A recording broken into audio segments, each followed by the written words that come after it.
Ya Allah, Ya Rahman, Ya Rahim, Ya Malik. Warahmatullahi wabarakatuh. Waalaikumsalam warahmatullahi wabarakatuh. Innal hamdalillah nahmaduhu wa nasta'inuhu wa nastahdihi wa natubu ilayhi. Asyhadu an la ilaha illallah wahdahu la syarika lah. Wa asyhadu anna Muhammadan abduhu wa rasuluhu la nabiyya ba'dah. Allahumma salli wa sallim wa barik ala hadzal nabiyil karim wa ala alihi wa ashabihi wa dhurriyyatihi ajma'in wattabi'in wa tabi'it tabi'in lahum bi ihsanin ila yaumiddin, amma ba'd. Puji serta syukur mari kita panjatkan kehadirat Allah Jalla wa Ala atas segala karunia dan nikmatnya kepada kita semua, sehingga di pagi hari ini kita bersama-sama bisa berkumpul di masjid ini dalam rangka melanjutkan kajian tafsir Juz Amma, yang mudah-mudahan Allah senantiasa menganugerahkan hidayah, taufik dan inayahnya kepada kita semua, agar senantiasa Allah Subhanahu wa ta'ala senantiasa memberikan keberkahan, kebaikan di setiap langkah kehidupan kita. Salawat beriring salam semoga tercurahkan selalu kepada junjungan kita Nabi Muhammad sallallahu alaihi wasallam, kepada seluruh para sahabat-sahabatnya, para pengikutnya ila yaumil qiyamah. Dan mudah-mudahan kita termasuk di antara umat-umat Nabi Muhammad sallallahu alaihi wasallam yang kelak diberikan legitimasi pengakuan bahwa kita adalah umatnya dan kita berhak mendapatkan syafaatul uzma yaumil qiyamah. Ma'asyiral muslimin wal muslimat rahimani wa rahimakumullah. Seperti biasa, sebelum kita melanjutkan kajian tafsir pada ayat-ayat tertentu, maka kita awali dengan membaca surah Al-Mutaffifin. A'udzu billahi minasy syaithanir rajim. Bismillahirrahmanirrahim. Wailul lil mutaffifin alladzina idza iktalu 'alan nasi yastawfun wa idza kaluhum aw wazanuhum yukhsirun ala yadhunnu ulaika annahum mab'utsun liyaumin 'adzim yawma yaqumun nasu lirabbil alamin. Kalla inna kitabal fujjari lafi sijjin wa ma adraka ma sijjin kitabun marqum wailun yawma idzil lil mukazzibin alladzina yukadzibuna biyaumiddin wa ma yukadzibu bihi illa kullu mu'tadin athim. Idza tutla alaihi ayatuna qala asatirul awwalin kalla bal rana ala qulubihim ma kanu yaksibun. Kalla innahum an rabbihim yawma idzin lamahjubun thumma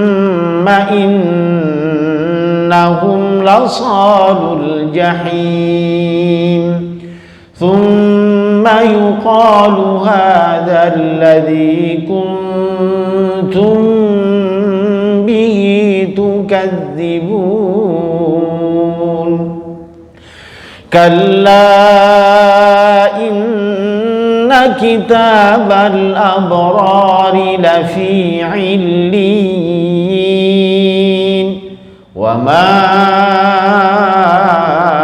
أدراك ما عليون كتاب مرقوم يشهده المقربون إن الأبرار لفي نعيم على الأرائك ينظرون تعرف في وجوههم نضرة النعيم يسقون من رحيق مختوم ختامه مسك وفي ذلك فليتنافس المتنافسون ومزاجه من تسنيم عينا يشرب بها المقربون إن الذين أجرموا كانوا من الذين آمنوا يضحكون وإذا مروا بهم يتغامزون وإذا انقلبوا إلى أهلهم انقلبوا فكهين وإذا رأوهم قالوا إن هؤلاء لضالون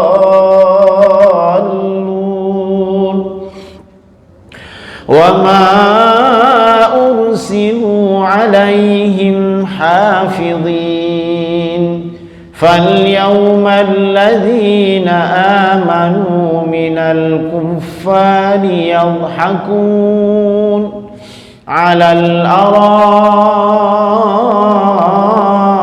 ينظرون هل ثوب الكفار ما كانوا يفعلون. Allahul Azim. Ma'asyiral muslimin rahimani wa rahimallah. Kaum muslimin yang berbahagia, di pagi hari ini kita akan melanjutkan kajian kita masih dalam surah Al-Mutaffifin. Setelah kita membahas pada pertemuan yang lalu di mana Allah Subhanahu wa taala menyebutkan bahwa masing-masing dari kelompok baik yang ketika di dunianya melakukan kebaikan ataupun ketika di dunianya melakukan keburukan tertulis di dalam kitab masing-masing dan bahkan diletakkan pada tempat yang berbeda-beda. Jika pelaku kemaksiatan itu diletakkan kitabnya di dalam sijjin, tempat yang paling rendah dalam sebagian penafsiran para ulama, maka orang-orang yang berbuat kebajikan ketika hidup di dunia, mereka memiliki catatan-catatan amal-amal kebaikan mereka ketika di dunia yang tertulis di dalam kitab yang berada pada Illiyin, tempat yang tinggi. kebalikan dari sijjin. Bahkan disebutkan kitabun marqum, kitab yang dua-duanya sama-sama tertulis, tidak ada yang alfa, tidak ada yang terbuang, tidak ada yang terhapus, seluruhnya secara rapi tercatat di dalam kitab tersebut oleh Allah Subhanahu wa taala dengan kekuasaannya. Nah, jika demikian tentunya ketetapan-ketetapan Allah Subhanahu wa taala bagi dua kelompok tersebut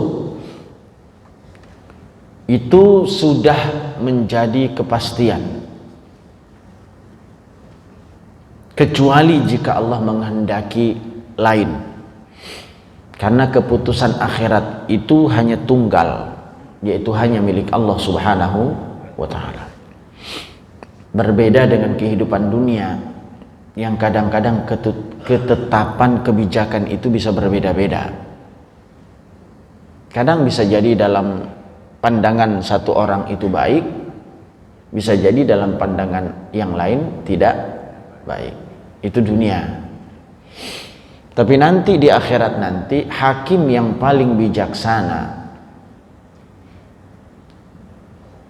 setiap bagian akan didapatkan oleh masing-masing pelaku dengan penuh keadilan, itu hanya akan keluar dari hak dan prerogatifnya Allah Subhanahu wa ta'ala. Jadi nggak usah diragukan lagi Pak, Ibu, bahwa apa yang kita lakukan di dunia ini mesti Allah gantikan, dan tidak akan pernah tertukar amal-amal kebajikan itu, dan begitu juga tidak akan tertukar dosa-dosa yang kita lakukan. Terlebih bagi orang yang menghadap Allah, tidak ada orang yang terbebani dengan dosa orang lain. Wala taziru waziratun wizra ukhra. Maka tidak ada orang yang bisa memikul atau dipikulkan dengan dosa orang-orang lain. Begitu juga dengan amal-amal kebajikan yang kita bawa. Baik, ma'asyiral muslimin wal muslimat rahimani wa rahimakumullah. Maka kita sambung pada kesempatan pagi hari ini ayat yang ke-22, di mana sambungan dari keterangan Allah Subhanahu wa taala yang sebelumnya. Jika Allah menyebutkan tentang ganjaran bagi orang-orang yang berbuat keburukan, maka biasanya di dalam Al-Quran Allah akan menyebutkan dan menjelaskan tentang kenikmatan bagi orang-orang yang berbuat kebaikan. Balance jadi Pak. Jadi di satu sisi ketika kita membaca neraka, ketika kita membaca azab Allah, ada rasa takut dalam diri kita. Tapi saat Allah Subhanahu wa ta'ala kemudian menyampaikan tentang kenikmatan-kenikmatan surganya, ada harapan kita untuk bisa mencapainya. Terlebih lagi ketika kita mendengar tentang betapa kasih dan cintanya Allah kepada kita melalui penerimaan-penerimaan istighfar dan taubat-taubat kita. Meski kita adalah manusia yang berdosa, maka tentu harapan itu akan semakin tinggi datangnya kepada kita semua. Ya, kita sadar bahwa kita ini pelaku dosa. Siapapun itu pelaku dosa, karena tidak ada jaminan bagi setiap orang, bagi kita khususnya, ya, selain Rasul Shallallahu Alaihi Wasallam dan para nabi yang ismah minad dzunub, kita ini ya semua pelaku dosa, baik kecil atau bahkan mungkin besar. Maka tentu tidak ada orang yang paling baik di atas muka bumi ini kecuali yang berdosa tapi yang menyegerakan diri untuk bertaubat kepada Allah Subhanahu wa taala. Kullu bani Adam khatta'un wa khairul khatta'ina at-tawwabuna. Bahkan Rasul sallallahu alaihi wasallam dalam sebuah hadis memulai kalimatnya dengan kalimat kullu bani Adam khata'. Setiap anak Adam itu bersalah. Setiap anak Adam itu bersalah. Dan sebaik-baik orang yang bersalah itu adalah orang yang bertaubat kepada Allah Subhanahu wa ta'ala. Nah, mari kita lihat bagaimana Allah Subhanahu wa ta'ala memberikan, menjanjikan, mengabarkan, menginformasikan kepada kita tentang nikmat-nikmat yang akan diperoleh oleh orang-orang yang berbuat kebaikan dulu. Kembali Allah Subhanahu wa taala berfirman, innal abrara lafi na'im. Sesungguhnya orang yang berbakti itu benar-benar berada dalam kenikmatan.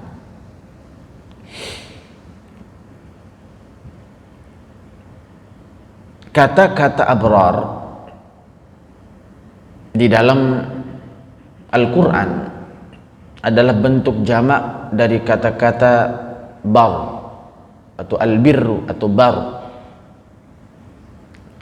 Sedangkan abrar adalah berarti banyak kebaikan, banyak ketaatan,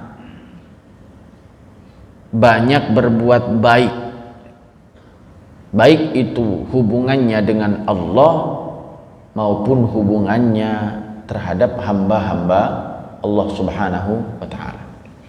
Sebagaimana yang sudah kita sampaikan pada pertemuan yang lalu dalam surah Al-Baqarah, Allah Subhanahu wa ta'ala sampaikan, laisal birra an tuwallu wujuhakum qibala al-masyriqi wal maghrib walakinnal birra man amana billah wal yawmil akhir wal malaikati wal kitab wan nabiyyin wa atal mala ala hubbihi dhabil qurba wal yatama wal masakin wa ibnas sabil was sa'ilin wa fir riqab wa aqama as-salah wa ata az-zakah wal mufuna bi'ahdihim idza 'ahadu was sabirina fil ba'sa wad dharra wa hina al-ba's ulaika alladzina shadaqu wa ulaika humul muttaqun. Perhatikan di dalam ayat tersebut Allah menggambarkan yang disebut dengan kebaikan itu bukan hanya ketika seseorang itu berdiri lalu menghadapkan wajahnya baik ke arah timur maupun ke arah barat saja. Artinya bukan hanya sholat dan sholat saja. Iya, sholat itu adalah al-bar atau al-bir, kebajikan, amal soleh. Tapi bukan hanya Allah SWT pastikan bahwa ibadah itu hanya pada posisi atau hanya pada amalan-amalan tertentu saja. Tapi yang disebut dengan kebajikan itu adalah universal sifatnya, umum. Erat hubungannya yang bisa kita kategorikan menjadi dua, yaitu hablum minallah dan hablum minan nas. Dan itu bisa digambarkan di dalam di dalam ayat tersebut yang sudah dibacakan di awal. Nah, intinya ma'asyiral muslimin rahimani wa rahimakumullah, segala kebajikan-kebajikan yang dilakukan oleh manusia itu nanti semakin banyak kebajikannya, semakin baik amal solehnya, maka semakin besar juga potensinya untuk mendapatkan kebajikan dari Allah Subhanahu wa ta'ala, ganjaran dari Allah Subhanahu wa ta'ala. Semakin banyak, semakin besar, semakin luas, maka begitu pula juga yang akan didapatkan di akhirat nanti. Ya, karena surga itu kan bertingkat-tingkat, dan setiap tingkatan-tingkatan itu akan diisi oleh kelompok-kelompok manusia tersendiri, dan kelompok-kelompok tersebut tentu berbeda-beda kesalehannya, ibadahnya, masing-masing kan punya tingkatan-tingkatan. Lah muslim itu kan macam-macam, kan bisa dijamin bahwa setiap yang beriman kepada Allah dan berserah diri kepada Allah, mukmin atau muslim yang imannya itu tidak bercampur aduk dengan kezaliman, dengan kemusyrikan, maka sudah dipastikan masuk surga. Syaratnya bahwa iman yang ada dalam dirinya itu tidak bercampur dengan kemusyrikan dan tidak dibawa sampai mati, maka insya Allah jaminannya adalah surga. Hanya saja muslim itu berbeda-beda tingkatan-tingkatannya. Ada orang yang paling tertinggi adalah sabiqun bil khairat, ada orang-orang yang senantiasa berlomba-lomba melakukan kebaikan, jelas nilainya berbeda. Ada orang-orang yang muqtasid, pertengahan aja. Ada orang-orang yang zalimun li nafsih, orang-orang yang suka berbuat zalim pada dirinya sendiri. Ini tingkatannya paling tidak tingkatan ahlul kitab, tingkatan iman juga begitu. Ya. Jadi ada orang yang selalu menzalimi dirinya sendiri meskipun berbuat amal soleh, tapi dia selalu berbuat dosa. Bahkan dosa kategorinya zalimun li nafsi ini bisa jadi masuk dosa besar. Kemudian yang kedua, ada muqtasid, tengah-tengah aja, amal soleh jalan, dosa juga jalan, meskipun dosa-dosa itu mungkin dosa kecil atau yang sifatnya makruh, ya, yang dibenci oleh Allah Subhanahu wa taala, bahkan masih lekat dengan manusia. Ada orang yang sabiqun bil khairat, orang-orang yang selalu berlomba-lomba, fastabiqul khairat aina takunu, berlomba-lomba untuk melakukan kebajikan. Dan itu digambarkan oleh Allah, digambarkan di dalam beberapa kisah terkait dengan kehidupan para sahabat Nabi Shallallahu Alaihi Wasallam yang selalu berlomba-lomba, tanafus fil khairat, berlomba-lomba dalam kebajikan. Mungkin masih ingat betapa Umar bin Khattab itu selalu di dalam benaknya ingin mengalahkan Abu Bakar di dalam amal soleh. Dalam banyak kisahnya, di antara kisahnya adalah ketika terjadi perang Tabuk, saat amunisi persenjataan kaum muslimin menipis, belum lagi ditambah dengan kondisi udara yang begitu panas saat itu, dan hampir saja panen itu anggur, kurma.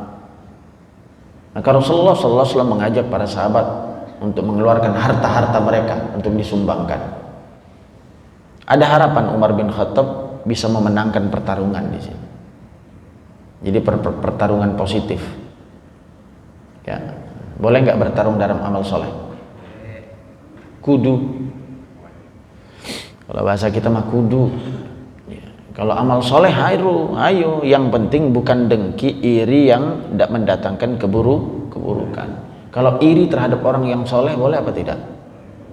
Boleh, irinya tapi kesolehannya, bukan ke orangnya. Iri kepada orang yang berilmu boleh? Boleh. Jadi ada dua iri yang diperkenankan dalam agama.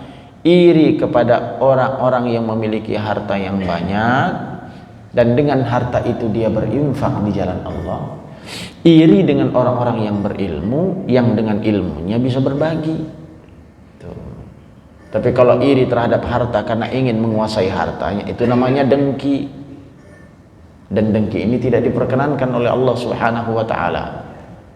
Iyakum wal hasada fa innal hasada ya'kulul hasanat kama ta'kulun nar al-hatab. Hindari kedengkian itu, karena sesungguhnya kedengkian itu akan memakan amal-amal solehmu seperti halnya api yang akan membakar kayu bakar. Nah, kembali Allah Subhanahu wa taala kemukakan innal abrar lafi na'im. Maka di sini Allah Subhanahu wa taala menyebutkan bahwa orang-orang yang berbuat kebajikan itu lafi na'im, dia akan berada dalam na'im. Na'im itu adalah kenikmatan yang luas, seperti halnya nama-nama Allah, Azim, Alim, Hakim. Na'im itu berarti kenikmatan yang tanpa batas.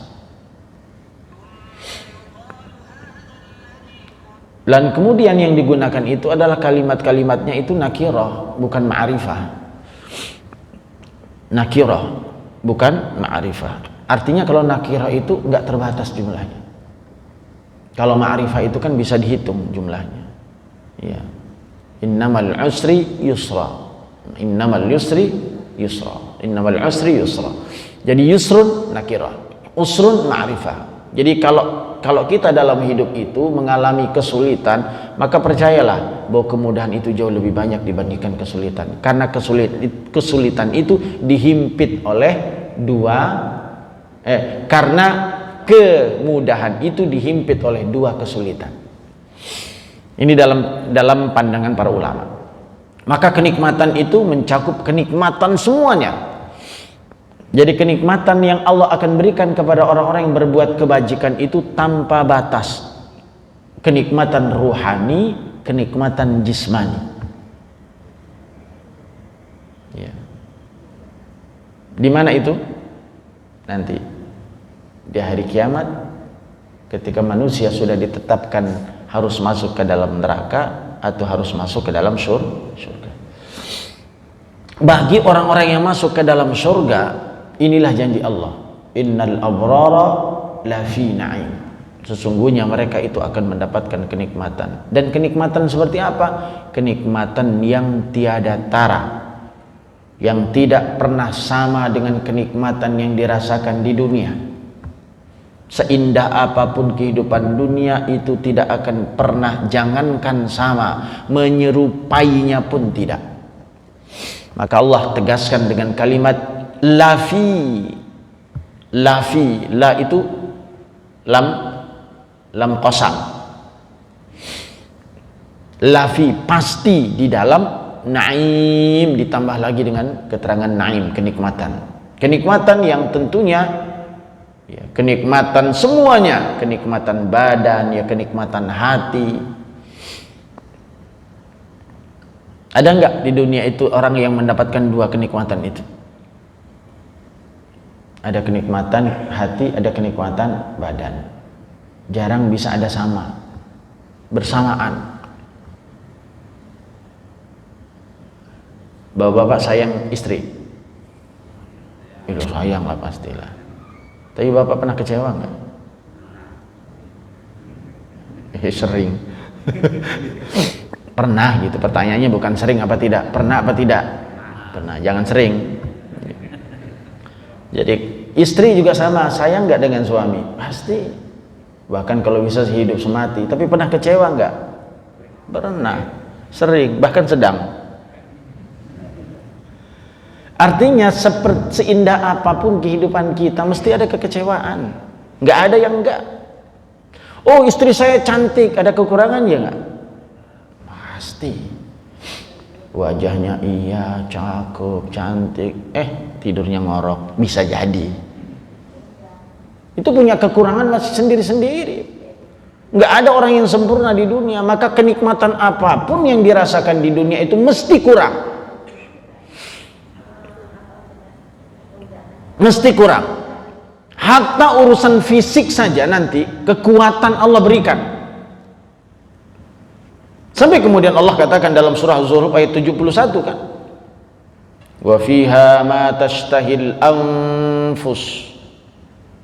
Ketika Allah Subhanahu wa taala kemudian menyatakan, dan di dalam surga itu nanti terdapat segala apa yang diinginkan oleh hati. Lihat, oleh hati. Oleh nafsu. Jadi apa yang diinginkan oleh nafsu. Kalau di dunia itu kan nafsu terbatas. Kita nggak boleh meluapkan semua keinginan nafsu, kita nggak bisa. Apalagi terkait dengan hawa nafsu. Karena kalau sudah berlebihan, itu sudah tidak baik. Boleh nggak makan? Boleh. Tapi kalau berlebihan, boleh. Satu, selain dilarang oleh agama, kedua akan mendatangkan keburukan. Ada orang yang suka durian, tapi kalau kelebihan mabok durian. Ada orang yang suka daging, tapi kalau kelebihan kolesterol, darah tinggi, punya takaran-takarannya. Tapi nanti di akhirat nafsu itu akan Allah manjakan dan tidak ada habisnya. Maka Allah Subhanahu wa taala dalam surat Zuhruf ayat 71, wa fiha ma tashtahil anfus wa taladdul a'yun wa antum fiha khalidun. Masya Allah. Allah sampaikan, ini berapa gambaran saja, dan banyak ayat-ayat yang menjelaskan tentang kenikmatan itu. Maka Allah sampaikan, di dalam surga itu nanti terdapat segala apa yang diinginkan oleh hati, oleh jiwa, oleh nafsu. Bukan hanya itu saja, wa taladzul a'yun, dan semua yang sedap dipandang mata. Yang sedap dipandang mata. Cobalah. Semua yang membuat mata indah itu nanti di akhirat. Ditambah lagi, wa antum fiha khalidun, dan kalian berada di dalamnya abadi selama-lamanya. Bahkan di dalam ayat yang lain Allah Subhanahu wa taala berfirman, lihat surat Sajadah ayat 17. Fala ta'lamu nafsum ma ukhfiya lahum min qurrati a'yun jazaa'an bima kanu ya'malun. Seorang pun tidak mengetahui apa yang disembunyikan untuk mereka, yaitu bermacam-macam nikmat, sampai kita nggak tahu apa yang disembunyikan untuk kita nanti di akhirat. Saking kenapanya? Saking menjadi rahasianya Allah dan saking besarnya nikmat itu. A'dadtu li'ibadi, sesungguhnya aku sudah menyiapkan untuk hamba-hambaku yang saleh. Apa kata Rasulullah? Ma la ainun ra'at wa la udhunun sami'at wa ma khatara fi qalbil bashar. Sesuatu nikmat yang kata Rasulullah sallallahu alaihi wasallam tidak pernah dilihat oleh mata. Perhatikan. Jadi kenikmatan apapun di dunia itu nggak akan pernah sama dengan kenikmatan akhirat. Wala udhunun sami'at, tidak pernah didengar oleh telinga. Wa ma khatara fi qalbil bashar, nggak pernah terbetik di dalam hati. Bahkan disampaikan Allah Subhanahu wa taala menyedapkan pandangan mata sebagai balasan terhadap orang-orang yang telah mereka terhadap apa-apa yang telah mereka kerjakan ketika hidup di dunia. Maka dijelaskan oleh para ulama, ma'asyiral muslimin wal muslimat rahimani wa rahimakumullah, maksud dari kenikmatan hati, sekali lagi yang di atas. Apa sih yang disebut dengan kenikmatan hati? Akan dikatakan kepada mereka setelah mereka menyaksikan, nanti akan disembelihlah kematian itu oleh Allah Subhanahu wa taala. Ketika orang-orang berada dalam surga, itu kehidupan, kata Rasulullah. Dalam sabda Rasulullah sallallahu alaihi wasallam, setelah itu disembelihlah kematian, disembelihlah kambing itu, sehingga Rasulullah saat itu kemudian menyebutkan, dalam keterangan beliau, dalam hadis beliau mengatakan apa? Hai penduduk surga abadi dan tidak ada kematian, karena kematian itu sudah dibunuh oleh Allah, yang dianalogikakan dengan seekor kambing yang disembelih. Artinya kalau orang sudah masuk surga maka tidak ada kematian. Tidak ada kematian. Begitu juga dengan orang-orang kafir yang masuk neraka. Ada kematian tidak? Inilah yang disebut dengan khalidina fiha, selama-lamanya. Hai penduduk surga abadi, tidak ada kematian. Dan dikatakan kepada mereka pula, masuklah dengan keselamatan, udkhuluha bisalam, masuklah engkau dengan keselamatan. Dan dikatakan pula kepada mereka, kalian akan merasakan kenikmatan dan tidak akan ditimpa keburukan selama-lamanya. Ini khusus untuk penduduk surga. Kalian akan sehat dan tidak akan pernah sakit selama-lamanya. Orang di dunia sehat, tapi pernah sakit? Ada orang nggak pernah sakit? Acung tangan. Minimal pilek, demam, ya. Itu mestilah akrab dengan kehidupan kita.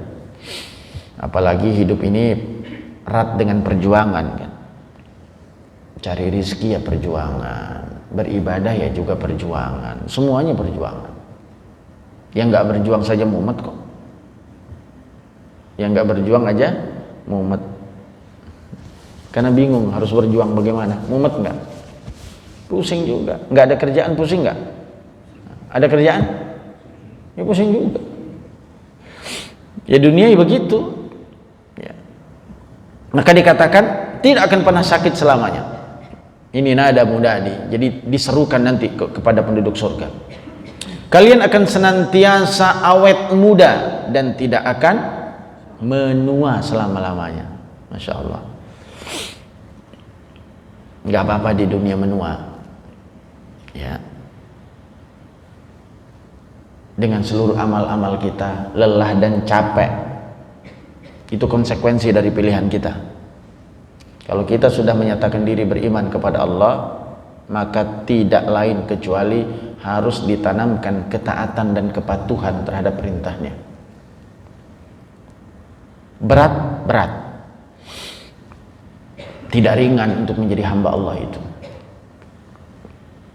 Tidak ringan untuk menjadi kekasih Allah. Jika kita ingin mendapatkan kebaikan kelak, maka hari ini kita berjuang. Sebagaimana pesan Ali radhiyallahu anhu, al-yawmu amalun wa hisabun wal ghadu hisab wal amal. Hari ini adalah amal dan evaluasi. Terus amal evaluasi. Wal ghadu hisabun wal amal, kata Ali, dan besok itu hisab tanpa amal. Jadi di dunia itu kita tempat beramal dan tempat mengevaluasi amal, sedangkan di akhirat itu adalah tempat dievaluasi dan tidak ada kesempatan untuk beramal. Sehingga harapan-harapan itu banyak. Orang yang ingin dibangkitkan oleh Allah itu orang-orang yang ingin dihidupkan kembali, orang-orang yang ingin diberikan kesempatan untuk melakukan amal saleh, dan itu mustahil untuk dikabulkan permintaan itu oleh Allah Subhanahu wa taala. Karena itu hanya penyesalan, dan penyesalan itu lahir dari seseorang yang mengabaikan kehidupan dunianya. Karena itu ma'asyiral muslimin rahimani wa rahimakumullah. Dilanjutkan, semua itu adalah yang memasukkan kebahagiaan ke dalam hati. Maka dengan begitu mereka memperoleh kenikmatan jiwa dan raga. Para malaikat akan masuk menemui mereka dari semua pintu surga, bahkan dinantikan kedatangan ahli surga itu. Mereka lanjut akan mengatakan kepada para penduduk surga itu, salamun alaikum bima sabartum. Keselamatan buat kalian karena kesabaran kalian hidup di dunia. Selamat sejahtera untuk kalian karena kesabaran ketaatan kalian hidup di dunia. Keselamatan bagi kalian karena kalian tahan uji dari semua ujian yang aku berikan di dunia. Ujian lelah, ujian capek, ujian cemoohan. Itulah hal biasa bagi orang-orang yang hidup di dunia. Tapi itu kelak akan menjadi perhiasan indah, dan itulah ucapan para malaikat kepada orang-orang yang masuk ke dalam surga itu. Udkhulu bisalam. Lalu bahkan keselamatan bagi kalian, salamun alaikum bima sabartum. Perhatikan, selamat bagi kalian atas kesabaran kalian. Sabar memakan yang diharamkan oleh Allah, sabar mencari harta yang halal. Semua butuh kesabaran. Semua butuh kesabaran. Taat butuh sabar, meninggalkan maksiat butuh kesabaran, menghadapi ujian butuh kesabaran. Maka sabar itu menyelimuti kehidupan manusia. Ada 3 hal. Sabar dalam ketaatan. Kalau kita nggak sabar dalam taat, kita udah putus asa. Yang kedua, sabar dalam meninggalkan maksiat. Nggak gampang meninggalkan maksiat itu, apalagi pernah melakukan maksiat. Besar nggak kemungkinan orang itu balik lagi ke maksiat itu? Besar. Maka kudu hati-hati. Orang kalau sudah suka minum negak, kalau udah kumpul-kumpul lagi, hati-hati. Itu memikat itu, bisa balik lagi. Ya. Orang kalau sudah nggak ngerokok, bareng sama orang ngerokok, bisa balik lagi nggak? Bisa. Gampang itu, karena pernah menikmati, pernah merasakan. Nggak gampang. Dah, dikit lagi dah. Toleransi lah, toleransi. Dan susah itu kalau orang sudah meninggalkan itu. Maka kalau udah kafah ya kafah aja sekalian. Dan apalagi dan banyak lagi amal-amal yang lain. Nah, ini termasuk kenikmatan-kenikmatan yang Allah berikan terkait dengan hati. Kalau sudah janji dari Allah itu kan luar biasa. Tenang nggak hati orang? Yang ngomong Allah, yang punya alam semesta, yang punya kenikmatan, ngomong, ngobrol, nyampaikan kepada kita, hai penduduk surga masuk, nggak pernah keluar kamu. Akan awet muda, nggak pernah tua. Kamu akan sehat terus, nggak pernah sakit. Coba, kira-kira nyaman nggak hati Bapak?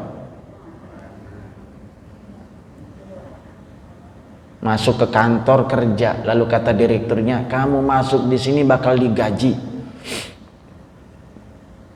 Nikmati gajinya.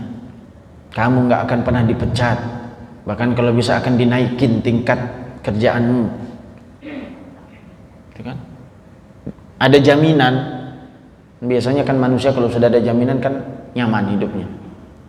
Masuk kontrak, jaminan, kesehatannya ditanggung, keluarganya ditanggung, nyaman, itu tambah nikmat, itu hati itu. Nah, ini terkait dengan itu. Nah, mereka benar-benar dalam kenikmatan dan kenikmatan surga. Allah menyiapkan kenikmatan yang luar biasa untuk para penghuni surga. Bahkan kemudian ma'asyiral muslimin rahimani wa rahimakumullah, di dalam beberapa keterangan kemudian disebutkan pada hadis qudsi dari Abu Hurairah radhiyallahu anhu, ia berkata bahwa Rasulullah sallallahu alaihi wasallam pernah bersabda sebagaimana yang kita katakan di awal tadi. Hadis riwayat Imam Bukhari dan Muslim. Qala Allahu a'adtu li'ibadis salihin ma la aynun ra'at wa la udhunun sami'at wa la khatarun fi qalbil bashar. Ya. Bahwa aku menyiapkan untuk hamba-hambaku yang saleh itu sesuatu yang tidak pernah dilihat oleh mata, yang tidak pernah didengar oleh telinga, dan tidak terbesit di dalam jiwa. Lalu kemudian faqra'u in syi'tum fala ta'lamu nafsun ma ukhfiya lahum min qurrati a'yun. Lalu kemudian bacalah firman Allah, tak seorang pun mengetahui berbagai nikmat yang menanti, yang indah dipandang sebagai balasan bagi mereka atas apa yang mereka kerjakan. Jadi nggak ada orang yang tahu seperti apa. Tapi paling tidak kita sudah punya gambaran dari beberapa ayat-ayat Al-Quran tentang bagaimana kehidupan surga itu. Ma'asyiral muslimin rahimani wa rahimakumullah. Maka kalau kita melihat bagaimana Ibnu Katsir memahami tafsir ini, maka beliau mengatakan sesungguhnya ya, orang-orang yang berbakti, orang-orang yang beribadah, itu mereka benar-benar berada dalam kenikmatan abadi, dan surga-surga yang ada di dalamnya terdapat karunia yang berlimpah-limpah. Nah, inilah yang kemudian disampaikan oleh Ibnu Katsir terkait dengan penafsiran ayat tersebut. Nah, kembali ma'asyiral muslimin rahimani wa rahimakumullah, digambarkan oleh Nabi sallallahu alaihi wasallam bahwa setiap orang itu nanti akan masuk ke surganya sesuai dengan amal masing-masing. Bahkan sampai ada orang penduduk surga yang paling rendah. Dulu pernah saya sampaikan, masih ingat nggak? Ketika setiap orang sudah masuk ke dalam surga, lalu kemudian datanglah seorang terakhir yang tidak ada lagi orang lain kecuali dia. Masih ingat? Sudah cukup lama nih. Lalu setelah itu Allah memberitakan kepadanya untuk masuk surga, udkhulul jannah, masuk surga. Ini orang ini bingung. Berarti perjalanannya sudah cukup lama baru kemudian sampai kepada keputusan Allah untuk masuk surga. Dia bisa jadi mampir di neraka dulu, lalu kemudian diselamatkan oleh Allah, masuk surga. Dia bingung. Bayangan dia sudah terakhir, lalu kira-kira masih ada tempat nggak sih? Ini kan udah terakhir. Apakah aku masih layak? Sedangkan yang lain sudah mengambil jatahnya masing-masing, ya Allah. Ini kan pola berpikirnya dunia kan. Masih ada nggak tempat sih setiap orang ya'khudhu nasibahum, sudah ngambil masing-masing, sudah ngambil jatahnya.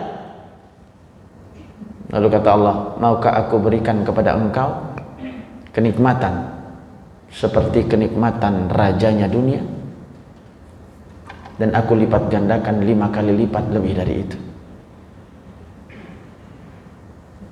Dan menurut para ulama, ini penghuni surga terakhir. Berarti kalau penghuni surga terakhir, berarti penghuni surga tertinggi apa terendah? Yang paling rendah. Tapi kenikmatannya seperti raja dunia, dilipat gandakan lagi. Pernah lihat raja dunia? Raja minyak dari Medan aja udah kaya, apalagi raja dunia. Yang bisa kebayang Pak, turun dari mobil dipayungin, karpet merah, biasanya gitu kan. Kalau makan orang lain dulu yang makan, kalau yang mati, yang nyoba dulu mati. Begitu orang kaya gitu.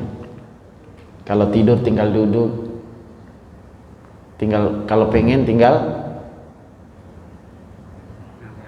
nombol aja, satu datang tuh pelayan.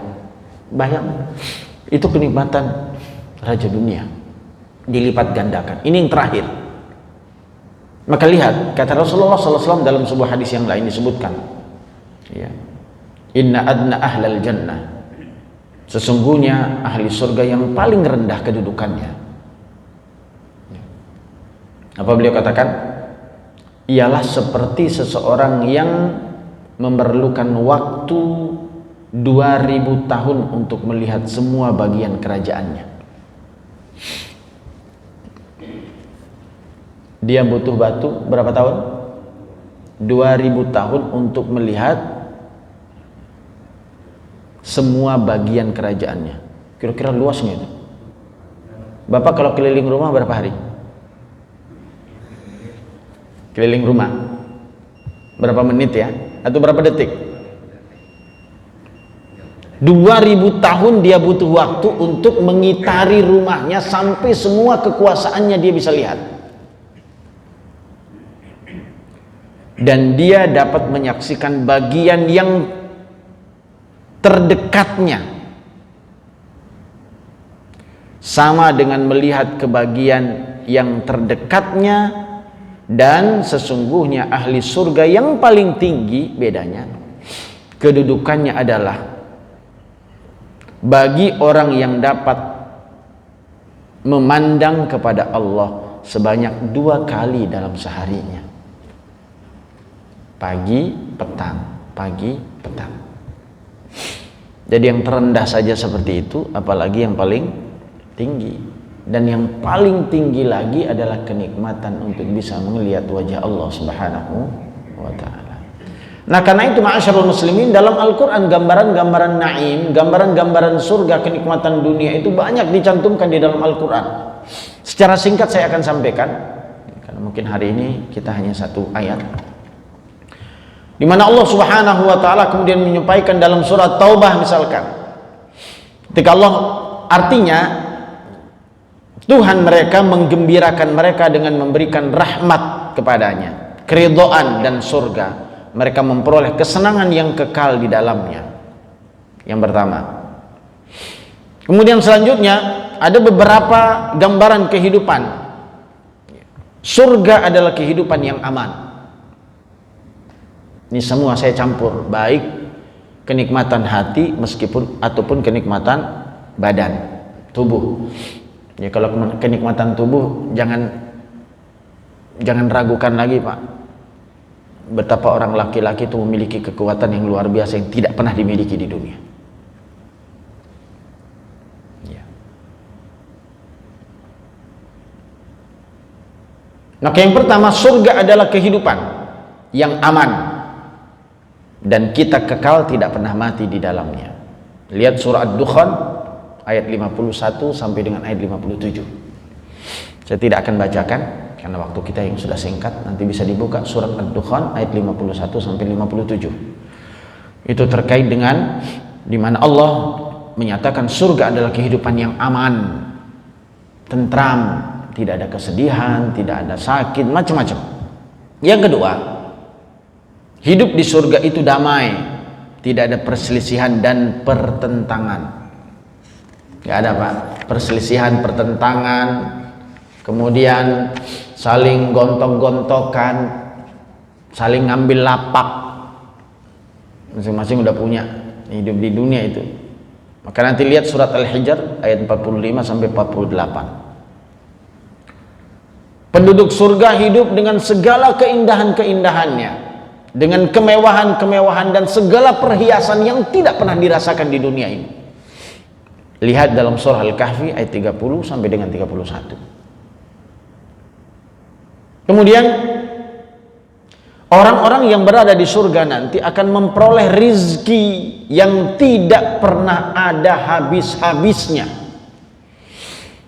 Disediakan minuman, disediakan buah-buahan, disediakan daging dan sebagainya. Dan tidak pernah merasakan kenyang, tidak merasakan pusing, tidak merasakan mabok saat memakan dan meminumnya. Jadi nggak ada Pak. Kalau di dunia itu seenak-enaknya, kalau kelebihan mabuk, pusing pasti. Karena udah dibatasi, nanti itu nggak ada. Nggak usah takut sakit perut, nggak usah takut mules. Ya ini benar hadis Nabi ini.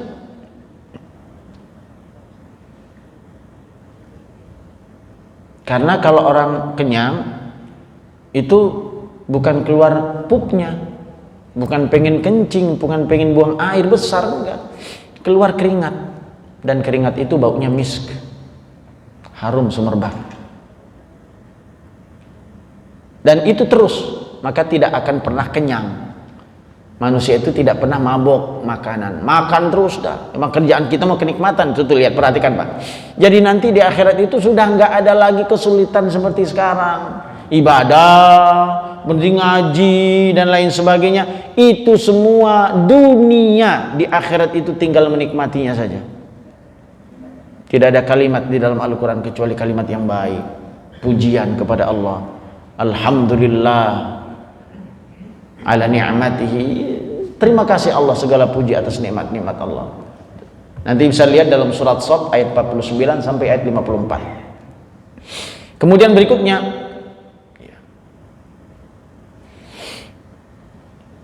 tidak pernah kesulitan dalam kehidupan di surga. Bahkan disampaikan tidak ada buah yang busuk. Nah, pokoknya yang erat dengan hubungan dunia. Ya, sebaik-baik buah-buahan yang kita ambil, ada yang bagus, ada yang busuk ya. Apalagi kalau yang pedagangnya yang ngambilin kadang-kadang. Ya, kalau yang jujur emang enggak. Kalau yang enggak jujur, di atasnya kuning, di bawahnya coklat. Buah apa tuh Pak? Buah duku biasanya. Ambil, wah kuning besar. Ternyata giliran dibuka di rumah, banyakan coklatannya apa kuningnya? Banyakan coklat. Kadang-kadang begitu. Maka tidak ada yang busuk, semuanya diliputi dengan kemudahan. Lihat surat Al-Insan ayat 5 dan ayat 17. Nah, ma'asyiral muslimin rahimani wa rahimakumullah, bahkan di dalam banyak hadis-hadis Nabi SAW. Ya, lihat, kalau terkait dengan harta, mahligai dan istana surga, mahligai dan istana surga terbuat dari emas, mutiara terbaik yang sediakan bagi hamba-hambanya. Ya. Kemudian selalu dalam keadaan bersih, tidak pernah, ini saya katakan di awal, setiap waktu manusia itu dalam keadaan bersih, nggak ada BAB, nggak ada pipis, nggak ada buang air, nggak ada meludah, nggak ada. Kan biasanya identik dengan jorok gitu kan, meludah, pipis, buang air besar. Di surga tidak ada.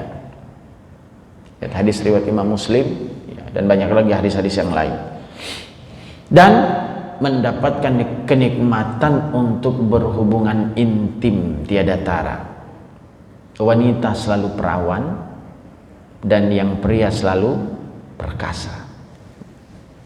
Ini kalau pengen itu, emang ada kenikmatan jasmani ya ini. Dan ini sudah janji. Gak usah dibayangkan di dunia. Bahaya. Karena di dunia nggak akan pernah dapat, Pak. Jadi wanita tetap perawan, laki-laki tetap perkasa. Mau berapa kali pun nggak apa-apa. Ini mah kita ngomongkan tentang hukum. Dan inilah kenikmatan dunia. Biar kita tersugesti untuk bisa mendapatkan kenikmatan tersebut. Ma'asyiral muslimin rahimani wa rahimakumullah. Ya. Bahkan kemudian disebutkan, ya, Rasulullah SAW mengatakan, bahkan mohon maaf, tentang hubungan jima para penghuni surga. Hadis riwayat Imam At-Tirmidzi dan sahih, bahwa seorang mukmin diberi kekuatan sekian banyak untuk menggauli wanita. Maka bidadari, kata wanita, lah berarti nggak tunggal dong. Ya karena kekuatannya nggak tunggal. Cuman ibu-ibu, istri-istri yang soleha itu nanti akan menjadi ratunya bidadari. Kok bisa? Nggak ada bidadari yang jadi ratu? Enggak. Istri-istri soleha itu yang kemudian erat dengan suaminya itu akan menjadi ratu di akhirat nanti. Kenapa mereka menjadi ratu? Maka nggak usah takut untuk berpisah. Kalau visi dan misinya sama, insya Allah bertemu. Antum lahiquna bihim. Kita bertemu sama orang-orang yang sudah mendahului kita. Ya, bertemu. Cinta kita akan abadi jika cinta itu dibalut dengan cinta kepada Allah Subhanahu wa Ta'ala. Sampai kemudian pernah ada ungkapan, ya, kenapa kemudian wanita dunia itu menjadi ratunya bidadari di surga? Karena mereka dulunya hidup dalam kesulitan. Adapun bidadari surga nggak pernah hidup di dunia. Maka diposisikanlah menjadi bidadari surga, dan dia menjadi ratunya surga. Dan banyak lagi keterangan-keterangan yang lain yang insya Allah satu persatu kenikmatan itu nanti kita akan sampaikan pada pertemuan-pertemuan yang akan datang. Mulai dari alal araiki yanzurun ta'rifu wujuhihim nadratan na'im yusqawna min rahiqim makhtum khitamuhu misk, sampai kemudian beberapa ayat berikutnya itu adalah gambaran Allah terhadap nikmat Allah bagi orang-orang yang berbuat baik di dunia. Kembali, ma'asyarul muslimin rahimani wa rahimakumullah. Kajian kita memang simpel terkait dengan surga, tapi mudah-mudahan seiring dengan apa yang kita sampaikan terkait dengan kenikmatan-kenikmatan surga itu, ada harapan dalam diri kita, ada keinginan dalam diri kita, ada motivasi dalam diri kita, betapa kenikmatan dunia tidak pernah sebanding dengan kenikmatan akhirat itu. Jika kita ingin bersenang-senang di dunia lalu mengabaikan kenikmatan Allah yang agung itu, maka merugilah manusia itu. Jika kita hanya mencari kenikmatan-kenikmatan dunia ini, maka ketahuilah sesungguhnya kenikmatan-kenikmatan dunia ini adalah semu, fata morgana sifatnya, yang ada saatnya akan berakhir. Ketika kenikmatan itu, jangankan meninggal dunia, saat batas umur kita saja kenikmatan dunia apapun bentuknya itu sudah tidak bisa kita nikmati dengan sempurna. Ya atau tidak? Ada orang kaya, bertahun-tahun dia kumpulkan hartanya, toh pada akhirnya dia tidak bisa menikmati secara sempurna. Mobil Alphard, Camry, tapi tetap nggak nikmat karena memang duduknya di atas kursi. Makanan bejibun di rumah, berbagai warna ada.